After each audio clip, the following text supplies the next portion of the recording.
attendance area and to basically celebrate the successes that we've accomplished under our Measure E Bond program. As it's stated in our mandate for the bond, every child who attends Fremont deserves safe, equitable, well-equipped classrooms and up-to-date science labs. Measure E will improve every Fremont school, not just one or two, but Fremont residents will see major renovations and new buildings at schools throughout the community. This is the exact language that was on your ballot measure that you all voted on. So what we are going to do this evening, we have put together some very critical information that is very specific to the Washington attendance area. We're going to review the progress made on the bond so far, showcase the projects in your particular attendance area, capture questions from you all, and then we're going to give you a look ahead at the projects that are coming in the future. I want to welcome, we have a wonderful panel this evening. We have our Superintendent Kamick. We have Associate Superintendent Marcus Battle. We have our Director of Maintenance and Operations, Kevin Arthur. Myself, Kelly Lynch McMahon, and I'm the Director of Facilities. And we have Mr. Gerald Green, who is our Program Manager for Vanner Construction Management. And I'm going to turn it over to our Superintendent and Associate Sup to just say a few words. Thanks. To be timely, I will just thank our community for joining us, our staff, and I know we have a trustee in the audience. So thank everybody for joining us. I look forward to hearing from our community on these important issues. Thank you. And I'll second what the superintendent just said, just for the sake of time, since we are running behind. So welcome to our audience this evening. Thank you guys so very much. So as I said, we are covering the Washington attendance area this evening. And as you know, Washington is one of the 5 attendance areas within the Fremont Unified School District. I must apologize, we do have Kevin Arthur. Kevin, can you introduce yourself? Yes, hello, Kevin Arthur, Director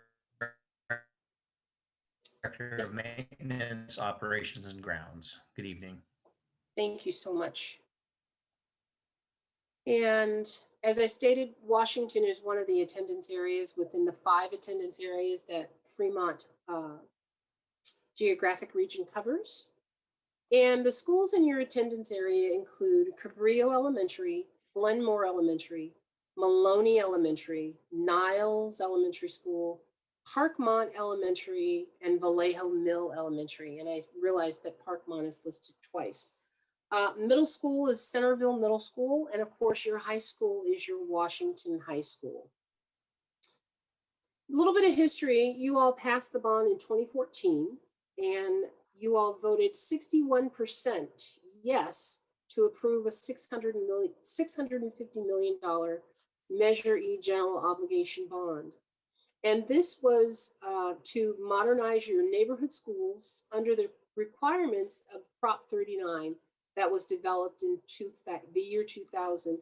And Prop 39 was mainly focusing on energy efficiency, reducing our carbon footprint, and modernizing our facilities so that we had the latest technology and most energy efficient equipment in our school facilities statewide. Just as a reminder, because we get these questions all the time, all of the Measure E funding is dedicated specifically to the Measure E program, and there is no bond money that goes to administrators, salaries, benefits, or other operating expenses that fall outside of the bond program.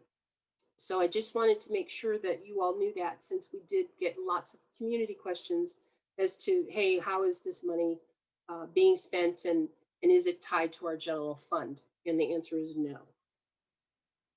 So our Measure E scope of work was created based on our previous long-range facilities master plan that was done, I believe it was completed in 2016. And at that time, the Board of Education reviewed that long-range facilities master plan and identified and prioritized scopes of work.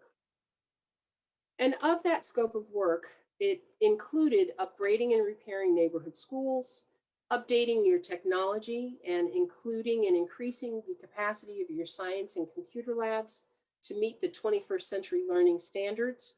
We did upgrades of electrical wiring to meet the current codes for safety. We were identified to fix and replace leaky roofs, any aging plumbing, upgrade restrooms and refresh them when necessary and available to us. Remove any asbestos and repair, construct, acquire equipment for classroom sites and facilities. And what that means is if there was something that was outdated and no longer useful or was just flat out broken, it was identified to be either fully replaced or redone. So I'm not sure, did Gerald have an opportunity to join us? Yes, I'm here under the auspices of Sharon Coco. Okay, I'm going to turn it over to Gerald Green, our program manager, and he's Hi, going good to evening. speak now. Good evening, and thank you for joining. I apologize, I was having some technical difficulties, so I will act as Sharon Coco today. But I'm Gerald Green, the program manager for Vanner Construction Management. We are the program managers for the Measure E bond, and we manage the entire construction program for FUSD. Next slide. And here's the staff that's currently serving the district. Myself, I've been on the program about 9 months. Carmen Berkey, senior project manager, she's been on the program about 2 years, and she manages the Centerville Middle School Conversion Project, as well as the Hopkins Middle School Conversion Project. Deshawn Hall, she's been on the program. She is a senior project manager and has been on the program about 1.5 years and manages the Thornton Middle School, Washington High School Theater, American High School, Walter Middle School, and Horner Middle School projects. And David Seth is a senior project manager managing the Kennedy High School and Group 1 elementary school projects.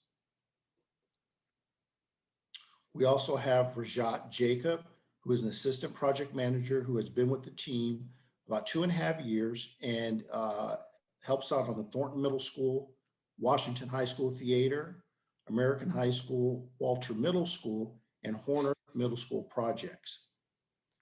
Connie Tung is our financial administrator.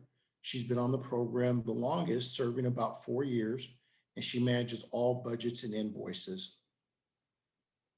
Melissa Nunez is our contracts administrator. She's been on the program about 3.5 years and manages contracts, RFQs, bids for the program. And Deborah Moore is our project coordinator and has been on the program about 7 months. We feel that this team is well suited to provide the district with the best possible service. And part of the program is the Proposition 39 lighting upgrade projects. The California Clean Energy Jobs Act, Proposition 39 K through 12 program awarded more than $1.7 billion over 5 years to schools to plan and install energy efficiency upgrades and clean energy generation measures. Next slide. Also along the Prop 39 lighting projects, using Prop 39 funds, 21 campuses benefited from lighting replacement projects throughout the district. Within the Kennedy attendance area, as well as the Washington attendance area, the following schools are scheduled for this work: Washington High School, Cabrillo Elementary School, Durham Elementary School, Maloney Elementary School, and Niles Elementary School. And with that, I'll turn the budget back over to Kelly. Thank you so much, Gerald. So this is an overall budget snapshot of what currently the bond has been allocated and spent on. So to date, we have completed projects of $123,967,435. In progress right now, we have $501,997,138 worth of projects. We have $35,821,965 in projects that have not been started. We have 0 projects that have been not funded. Well, I should say $0 allocated to projects that have not been funded. And then we have a program contingency, which is $2,219,527. And then we have additional funding that has been set aside by the board in 2018 for Centerville and Hopkins for $4,198,656. And I'm sure you guys are asking, why were the Centerville and Hopkins middle schools earmarked to have additional funding? Well, prior to my arrival, it was my understanding that there were some challenges that were faced in some of the projects that were launched early on in the bond. And so because a decision was made to make sure that the middle schools were modernized and converted, they wanted to ensure that all the schools had sufficient funds to actually be completed. Now, upon completion, if there are additional funds that have not been spent on any of the projects that we have already identified, those dollars will go back into the program contingency fund, and that $2 million will change based on whatever dollars are left over, if any. And so to date, our Measure E bond total is $668,204,721. Now, I'm sure you guys are asking, well, why isn't it equaling 650 million? Well, the money that we have invested in this program actually draws interest. So what you see is the interest earned, as well as grant dollars that we have received in reimbursement from the state for projects that we have spent dollars on within the bond program. So that's why you see a larger number than the 650 million. Let's see here.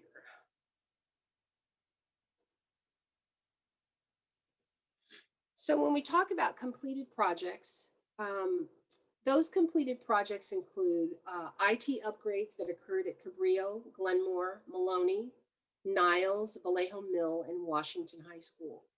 Flooring projects have been completed at Maloney. And the other projects are your new classroom buildings at Washington High School and your Centerville lunch structure that occurred at the Centerville Middle School. These projects encompass that $120+ million that we said has been completed to date. Now, when we talk about scopes of work, here is the dollar value of the funds that were spent at Maloney.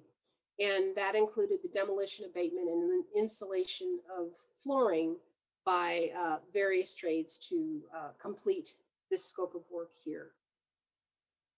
Your IT projects included IT upgrades at 34 campuses, and the scope of work included the installation of all new data cabling, data racks for wires, wireless internet access points, as well as voice over IP clocks, bells, speakers, and telephones.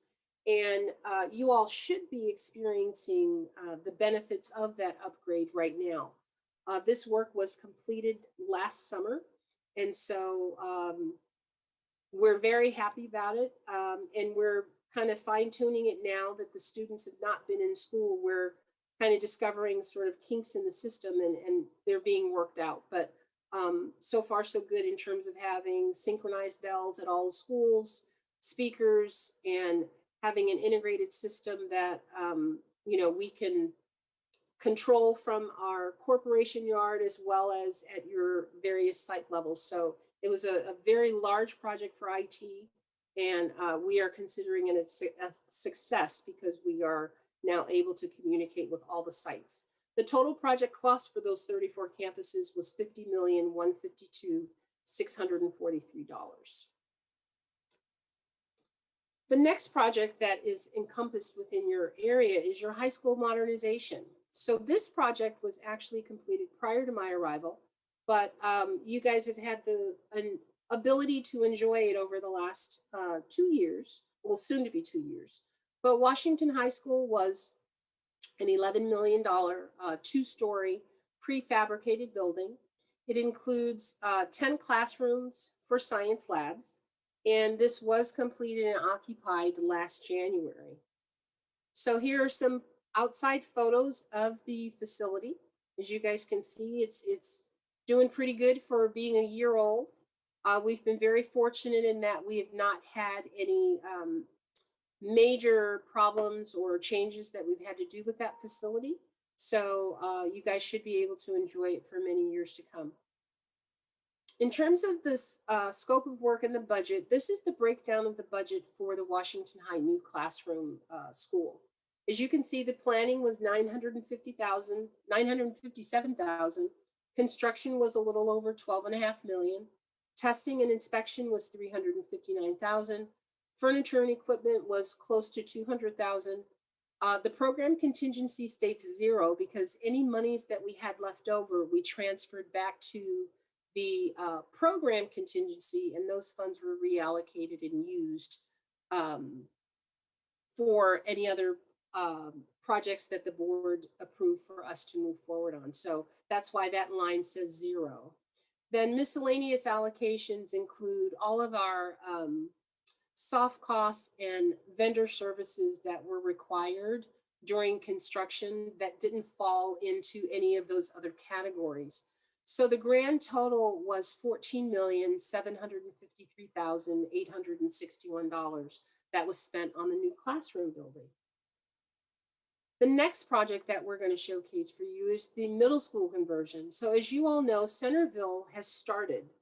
And so this is a 4-phase process. So what I'm showing you here is the site map for the school. I apologize that it's a little small, but this presentation was part of the presentation that was presented to the board last summer as an update on the design concepts that were going into the Centerville school. So as you see here, the blue area is your new construction. This is going to be a new building. The yellow is the existing buildings that are going to be modernized. Here is a new quad that's going to be going in. You're going to have a new drop-off zone here that's going to be much more pedestrian friendly and safe for your students to be dropped to and from school. You have your existing MPR building that is not having any work other than just maybe some painting and some refreshing. These are your existing modulars that are going to remain. These are new modulars that are going to be put in place. And this is your modernization of your existing building here. And I believe this is where the library is located. We are actually adding additional square footage in the library to make that facility larger and increase capacity in terms of volume of the existing library. This building here is also an existing building that is going to be redesigned and modernized. And when I say we're redesigning, we're upgrading the bathrooms. There's going to be a couple single-use bathrooms, gender neutral, as well as expanded classroom and office space in this particular building. And these are existing classroom buildings that will be refreshed, and new lighting, new flooring, maybe some minor modifications to some of the windows, of course, new technology, and upgrade and refresh of the electrical and some of the technology tools that the teachers will be using in the classroom. And of course, HVAC units will be modified accordingly. Here are some renderings. So the Centerville Middle School, the project budget currently is $90,233,148. We are in the middle of completing our design approval through DSA. We broke this project up into 4 phases. We had site work and demolition. Then we had our temporary housing, because as you know, as we're tearing some things down, we have to make sure we accommodate the students in temporary housing. So we're currently right now completing the installation of the temporary housing and finishing the site utility tie-in work for the new structure. Once that is completed, then the construction for your new facility, which is in this picture here. This is the new 2-story building that you guys will see. And this is the drop-off zone with also a wide walkway area. And as you can see, it's going to be very pedestrian friendly for us to enter and leave the school. This next picture here is an interior of the courtyard. So you have covered walkways, and you have, this is actually the library. We'll have lots of natural lighting that's going to be going in. And then these are covered walkways. So as students transition from the second floor down to the first floor, in the event there's rain or inclement weather, they will be under a covered walkway to be able to transition without getting, wet or affected. So the new construction is construction of a 2-story. We're modernizing, doing IT upgrades, HVAC, lighting, plumbing, restroom enhancements, flooring and ceiling, and any repair and replacements that are required on the existing facilities. We're going to upgrade the site utilities, site landscaping, and site fencing. There's going to be a new lunch structure, and of course, we're reconfiguring the drop-off zone. Here are pictures of your interior spaces. These are renderings, of course, because it's under construction, but this is a sneak peek into what the library will look like. You can see there's going to be lots of natural light coming in up here, and lots of collaborative space for students to work and study. Here is your reception area. So we've reconfigured the entrance to the school. So you'll have a very different experience when you come to the school than what you have right now. And this is a typical classroom that you see here. You see there's lots of new tools, there's projectors, there's new lighting, of course, new cabinets. And one of the things the teachers were very adamant about is, having the ability to see in the classroom from either out in the hall or into inside the classroom out. So what you see here is a nice side light that will have a blind on it that they can raise up or down. The Centerville budget is broken out accordingly. I'm not going to go through the full $58 million, but here you have $31 million for the new construction of the 2-story building. And then you have $26 million for the modernization. So when you add the 31 and the 26, you get the $58 million that is being allocated and spent for that particular project. Here are your milestone schedule. I know I get a lot of calls and emails about, well, when's it going to be done? When's it going to be done?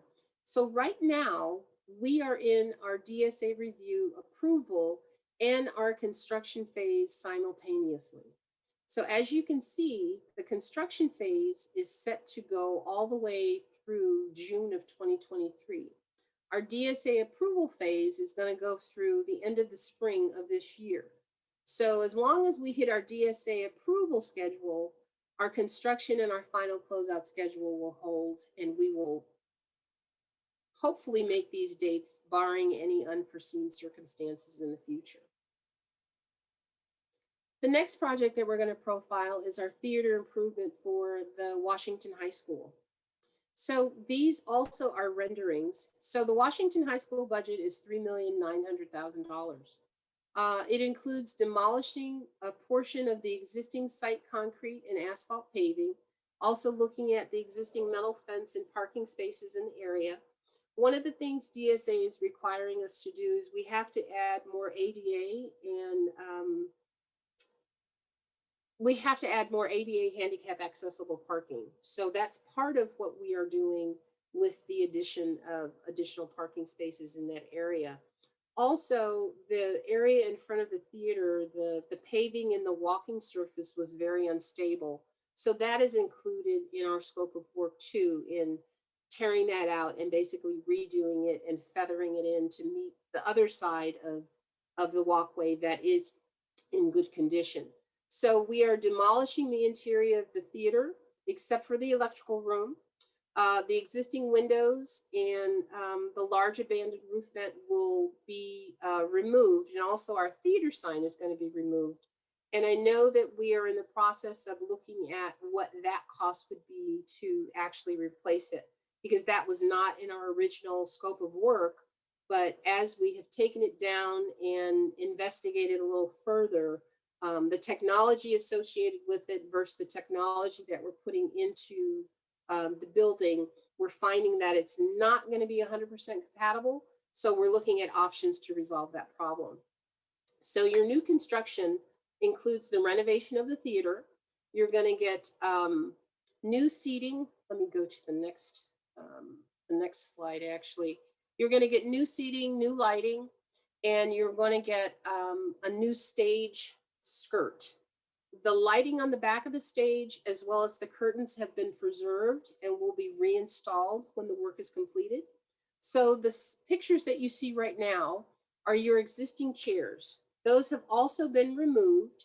The teacher had asked for us to salvage those, and I'm not quite sure what they did with them, but I do know that we honored the request and actually had them removed and stored. But you will be getting new ones. And one of the challenges that we ran into in this particular space, even though you guys have some amazing parents who were super generous and community members who helped build these seats and modify your stairs and your lighting, but unfortunately, because we're a school and we're mandated by a state agency, they required us to basically gut everything because they didn't have any drawings or permits to prove that those items were built according to plans and specifications and standards.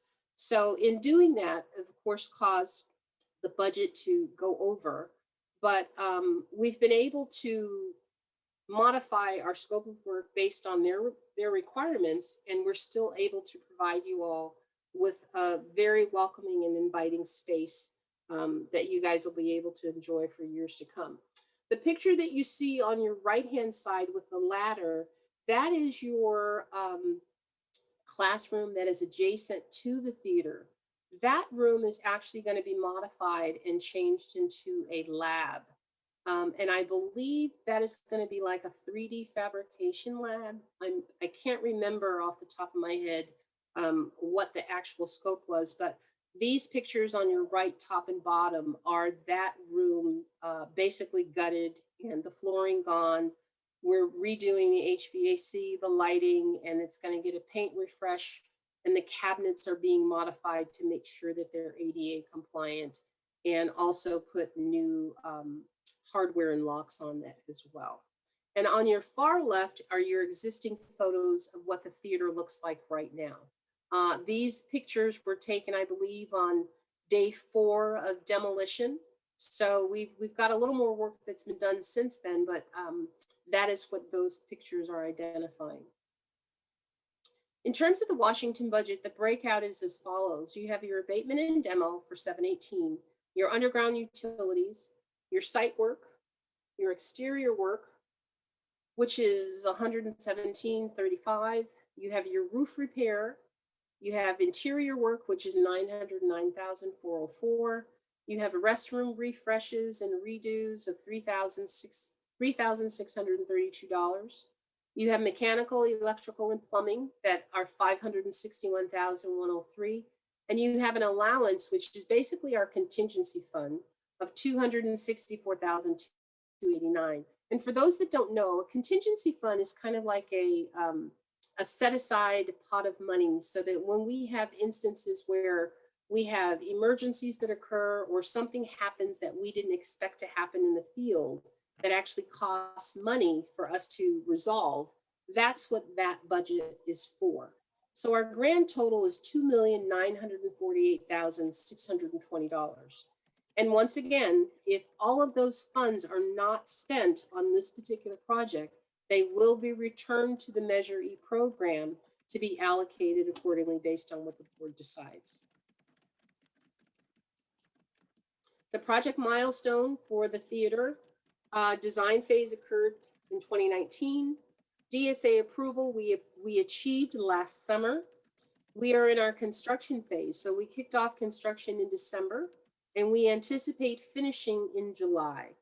And we plan on having the theater ready for occupancy and use by the end of August of this year. So in speaking with the principal and the teachers who run the program, that was the drop deadline that they stated they needed, even though I believe school starts about a week or two before.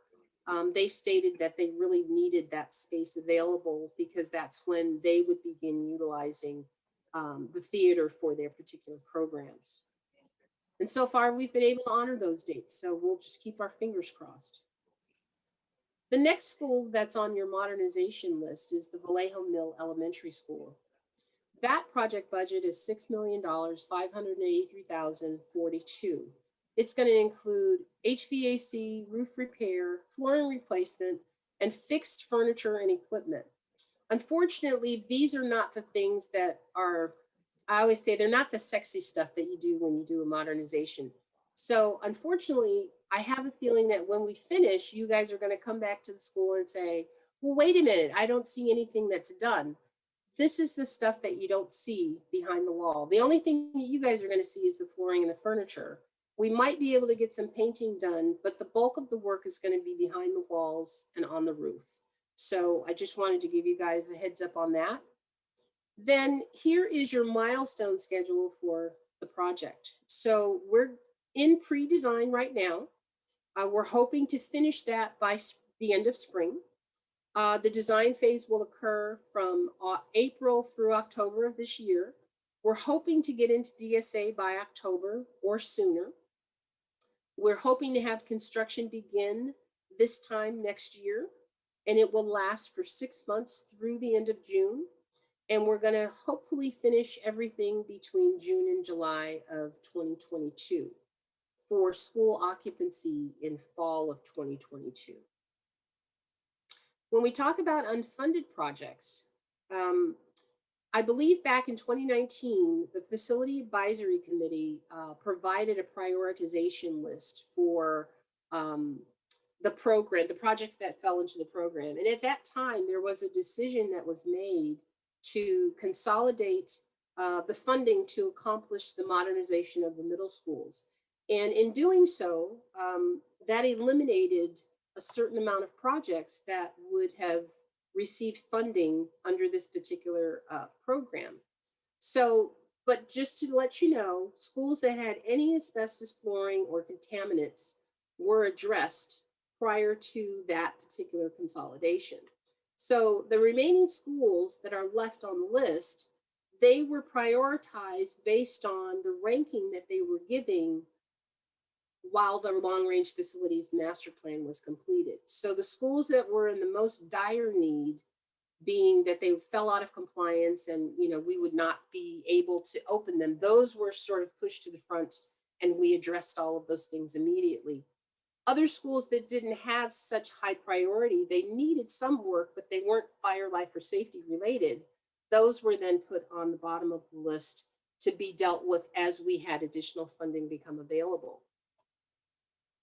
So those projects potentially may receive funding after we have finished all the projects that we have identified under the current Measure E program. And those projects that fall on the unfunded list that fall within your attendance area are Maloney and Washington High School. I should say the other high school modernization, because you've had two different projects before. So it's a bit confusing to say that it's not funded when there are projects within the larger project that have been funded, but the overall modernization of the entire campus has been put on hold to a later time. So I just want to say thank you for your continued support for the Measure E bond program.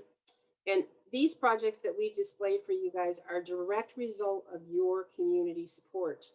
Our intention is to always provide facilities that will continue to allow your students to have access to a quality education. And with that, I'm going to turn it over to Mr. Battle to close out for us and open up for questions. Once again, Kelly, thank you for a very nice presentation. But we will go ahead now and open it up to the community for questions. And we'll ask Sharon if she's here to moderate that and let folks in once they raise their hand. So if you would care to speak on this item, please raise your hand and you will be invited to join us in the live presentation. And if you have questions, there's a Q&A also, and those Q&A will also be monitored by Kelly and Gerald Green from Vanner, and they'll answer those questions live also. Sharon, you should be able to. Yes, I am. I apologize. While you were going through the presentation, the district laptop crashed, so I had to hurry up and go get the other computer in the house. Oh, no. So, Jessica, you have your hand raised. Jessica Chappelle, can you hear? Hi, yeah, Yeah. can you guys hear me okay? Yes. So the question that I have on my list is, you mentioned that there is a gender neutral bathrooms. Yes. So will all bathrooms gonna be gender neutral, or that's like new bathroom? No, unfortunately, we are only providing a limited amount of gender neutral facilities. Because the school, all schools, of course, we have tons of students. We don't have the square footage to have individual bathrooms that are single use. But by law, we're required to have a minimum of 4 single-use bathrooms on each campus. So our schools will definitely have the minimum, and in some cases, we've exceeded the minimum. But the rest of the restrooms will still be boys and girls, but we are required to have 4 single-use bathrooms available for students. The adult bathrooms will be in a separate location, only for the teachers only. Okay, so these are only the new additional bathrooms. It's like a single use bathroom, which is Yes, be gender neutral. yes. But all the existing bathrooms will be there. Like it's not gonna be taken away. No, we're not taking away any existing bathrooms. Okay, thanks for the answer. You're welcome.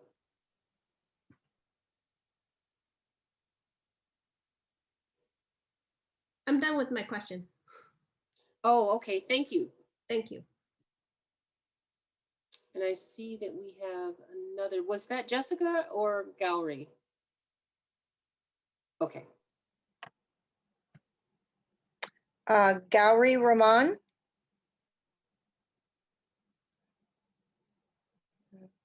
Kelly, I think you're the host again. Yep. and they Oh, should, can you hear me okay? Yeah. So I'm actually Parkmont Elementary parent. I'm currently the Parkmont PTA president also. Thank you so much for sharing this information. I know I remember voting for the Measure E bond, but I have no idea of how these money have been spent. This is very good presentation, but when I was looking at it, I was also kind of disappointed of the projects. I know there are a lot of good projects. There are so many things happening. Let's take an example. In Parkmont Elementary, our filters like school water fountains are so old and so dirty. And I don't know whether I will allow my kids to even drink from the water from, right? So as a PTA, we raise the money, we actually changed our filters and we have it. Same thing with our digital board. Some of those things, we as a PTA, we fund those projects which we think would be beneficial for some of the kids. Why don't we actually have, and another example would be that teachers using the old projectors. It's all like, it's so hot, and Parkmont is an overloaded school, and we also has like a prefabricated smaller rooms. When I go volunteer and I see that those projectors are so hard, it just pumping like hot air on the kids who are sitting closer to the projector can feel it, and the classrooms are not modern at all. Why I was expecting some more of those things like equipments, modernization within the classroom, like new projectors, better maybe displays, better water fountains for the kids to have a safe water. Some of those things across all school, not just Parkmont Elementary I'm talking about, but I don't see some of those things are not there. And I was actually surprised to see that IT upgrade for 34 million across 34 schools. I felt that it's expensive. I thought there will be much more happening for that money, but maybe I'm actually not very familiar with how these things work, but I'm actually surprised. At the same time, I'm kind of disappointed both ways. That's actually is overall. Yeah, that's my. It's not more of a question. It's more of my concern. I just wanted to raise. okay. I want to make sure that I understand that I heard your concern. So your question, well, not even your question, but your statement was, you want to understand how the money has been spent and why more tools for teachers and instruction were not allocated for that, or that you're just concerned that Parkmont didn't necessarily get addressed under this particular bond that we have right now. Yes, that's true. That Parkmont is, of course, Parkmont is not part, but not only Parkmont, all of the elementary, at least within Washington High, has the same set of facilities. Classroom equipments can be modernized. Of course, we haven't gone to the school back after the IT upgrade happened, so we don't know how much the computer lab has been upgraded. So particularly with the school safety, in one of our cases, like in Parkmont Elementary, if you see that there are 960 children, close to 900, maybe 904 or 915. And for in case of emergency or like bad air quality or something like that, we cannot even put the kids in an indoor place. We do, because there is no space for those many. Our auditorium just has only 360 kids capacity. There are so many challenges the facility wise. And for example, play equipments. PTA regularly funds the play equipments to be refurnished every year.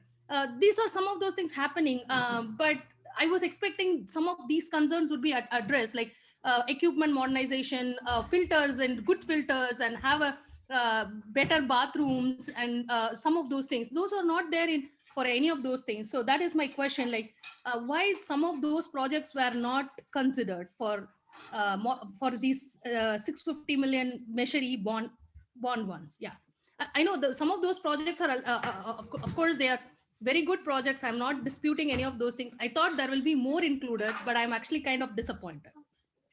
Okay. A superintendent or associates, did you all want to have anything to say, or would you like me to answer? Well, I appreciate the opportunity to address it, and I apologize being newer to Fremont that I don't have all of the historical context to when and where those decisions were made. But ultimately, I think it's common in school districts across the state of California when we pass a bond, and we're very appreciative of our community's support to pass the bond initiative. And in almost every case, with the way that California schools are funded, we do not get specific monies from the state in ample enough amounts to really take care of our facilities the way they need to be.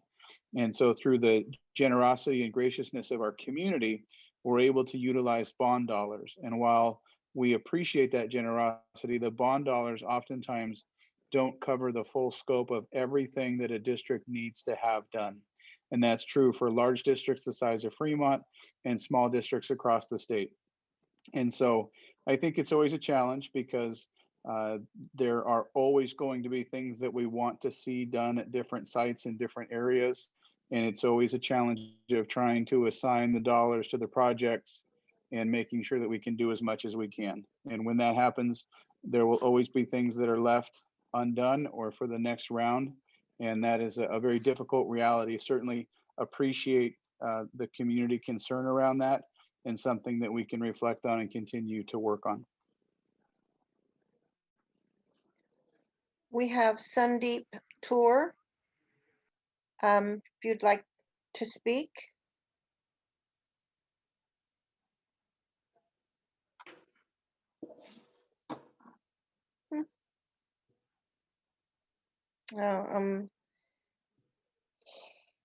His ability to talk is not available because he's using an older version of Zoom. So I'm going to promote him to a panelist for a moment, and then we'll let him speak. So you need to unmute yourself. Can you hear me now? Yes, we can.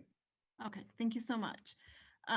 So thank you so much for taking my question. I was actually at the budget meeting you had late last year as well, when you were talking about the money allocated to schools, and I understand your predicament.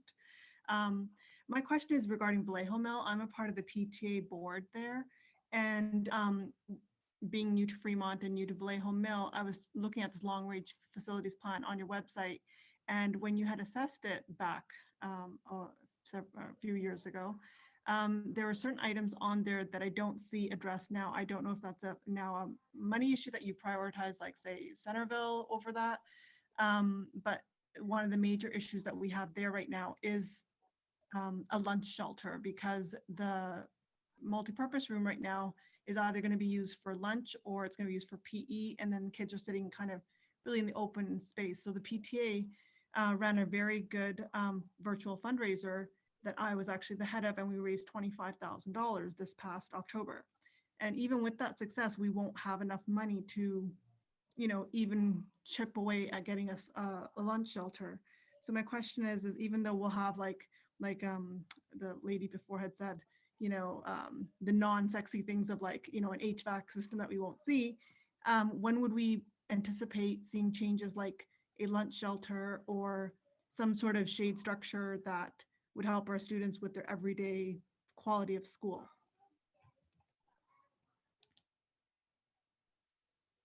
I'd like to go ahead and try and answer that. I believe that I spoke with your principal last year and walked her through the process of applying for funding to get the actual shelter.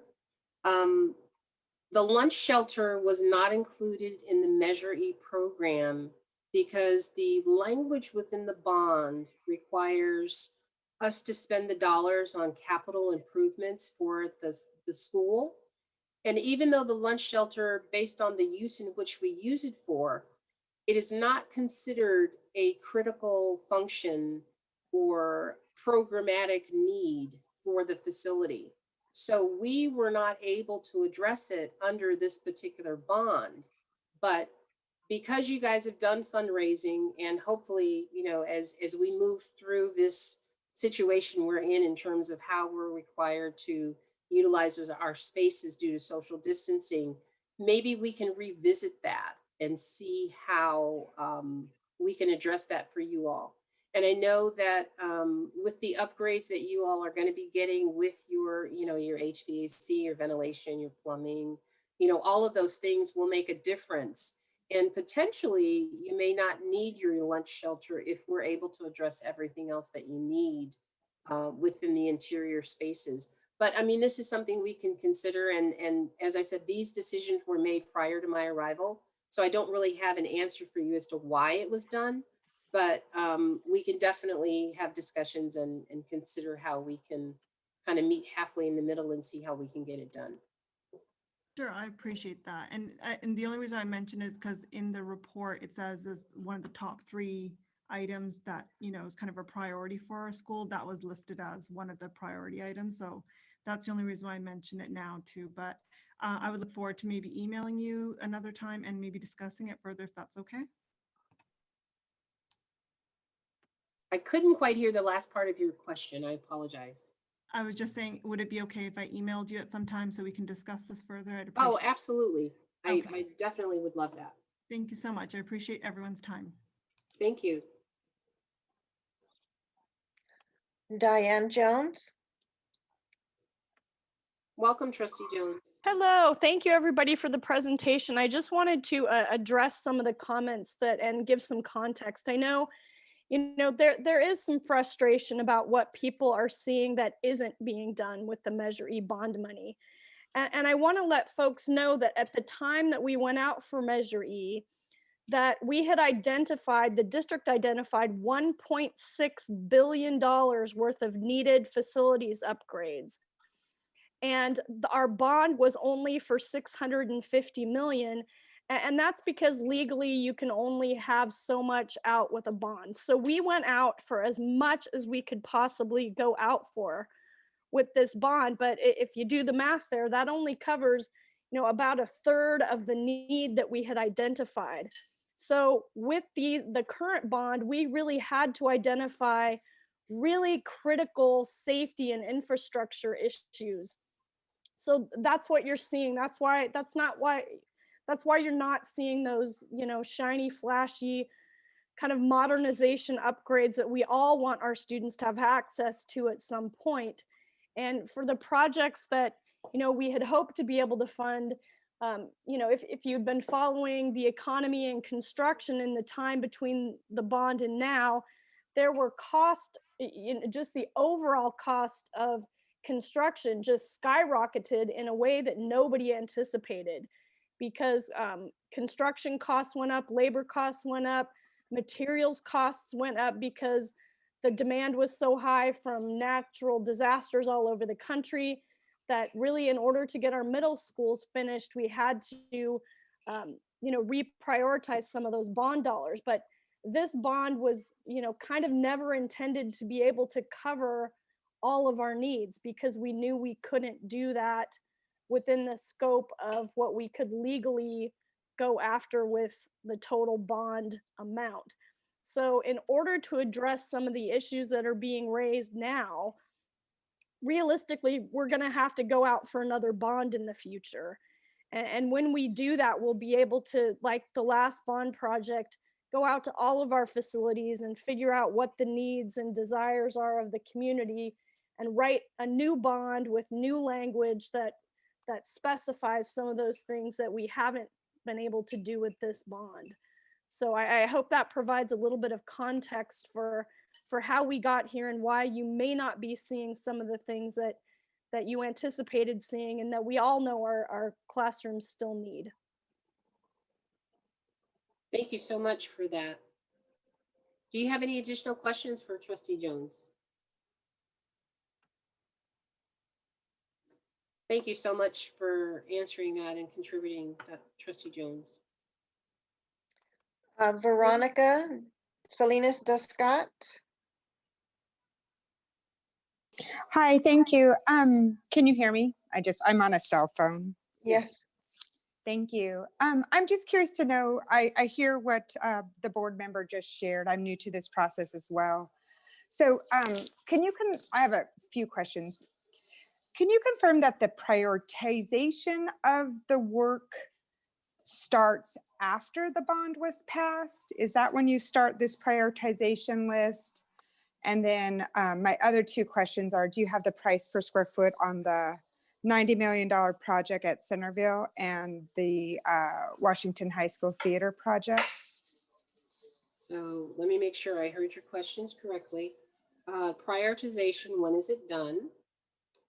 And the second is the price per square foot for Washington. And the third one was price per square foot on which site? Centerville. Centerville, price per square foot. On Centerville. Is that a metric that the district's tracking? We do track that. Unfortunately, I don't have that at the tip of my tongue. Kelly, I'll jump in. It's about, Gerald, it's about $800. Yeah, it's about $800 per square foot is average what we're finding. Do you have that a per project or per site square foot? We can prepare that somewhere if that's something that you're interested in. We do track that when we're developing our cost models for the projects. So we have a low range, a mid range, and a high, and we always try and kind of be somewhere in the middle. But sometimes we're a little on the high side based on what the market will bear and what is, yielding in terms of the results of our bids. So, but yes, we do track that. Great, I think that's valuable information.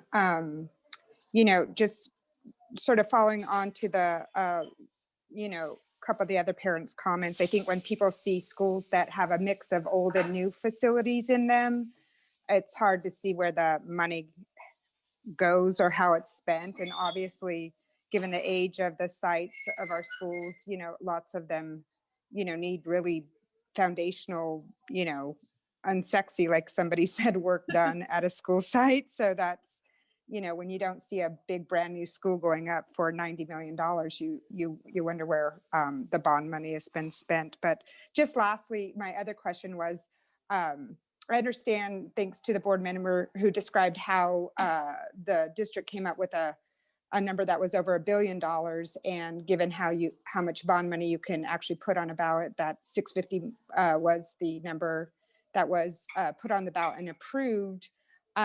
My question was, when it sounded like the prioritization work started after the bond was passed versus, before you asked for that money and tell the community how it's going to be spent, or maybe I'm wrong. I'm new to this process, so I'm just trying to learn here too. No, I'll be happy to explain it to you. So what happens in the process of prioritization? So when we reference the long-range facilities master plan, that is something that the district does on an ongoing basis every 5 years. And what that is, it's a report card for all of the buildings within the district's, responsibility or their geographic area. And those buildings are then given a scorecard to say, high, low, medium, or, exceptional. And based on what that scorecard comes back as, that rating for that facility will dictate the priority that needs to be given in terms of how it's addressed. And we categorize those items as modernization, full replacement, or, very little work needed to be done. So in our case, a lot of our facilities were, full replacement was probably the best option because it was not cost effective to actually do a modernization on it, and those are analyses that are done before we actually go out for the bond measure to ask the community to fund it. So what we do is we go and do a canvas of the entire district and say, okay, what exactly is our needs assessment? And the needs assessment then tells us, hey, you have, as Trustee Jones said, we had $1.6 billion worth of need. So once we saw what the need was, then the board, along with staff and the administrators, sat down and said, well, we know we can't afford that. So let's look and see what we actually can afford. And based on the projects that have been identified in this long-range facilities master plan, what can we accomplish with the dollars that we know that we need, and how we can basically go to the voters and get funded. And once that information is collected, then the bond is then created, and the scopes of work that you all learn about are developed from that document. And so right now, the district is in the process of updating that long-range facilities master plan that was completed in 2016, so that we'll be ready for an analysis to be done by the end of this year to then identify what our true needs are for the next 5 years. And then once that's done, then, a whole nother process of prioritization occurs, and then we go out for the bond. And just to add on to that too, there's also escalation, cost escalation, inflation that's accounted for. These projects were identified in 2014. And so a lot has happened in the market that's market driven in construction since then. And so you build some escalation into these projects for that anticipation, but no one could have anticipated in 2014 that it would go from $400 per square foot to say $800 or $900 per square foot. The modeling just doesn't account for that. So you have to mitigate and prioritize what you can do with what you have at that point as well. So that's just one more thing to keep in mind. Well, thank you. Yes, you did. Thank you very much for indulging me there and giving me that background. It's very helpful. I also really appreciate you coming out to, my specific school district to share this information. That's also very helpful. Thank you. You're very welcome. There are no more raised hands that I can see. So, right, there are no more. Okay, there is a question in the question and answer section from Mr. or Ms. Mekla Raj. Where will the 7th grade kids be in 2022, as the Centerville upgrades will be done only by June 2023? I believe that they're going to stay at their elementary sites until the middle school site is ready to actually receive them. So there will be no children that will be unhoused. I hope that answers that question sufficiently. Okay. There are no more hands. Okay.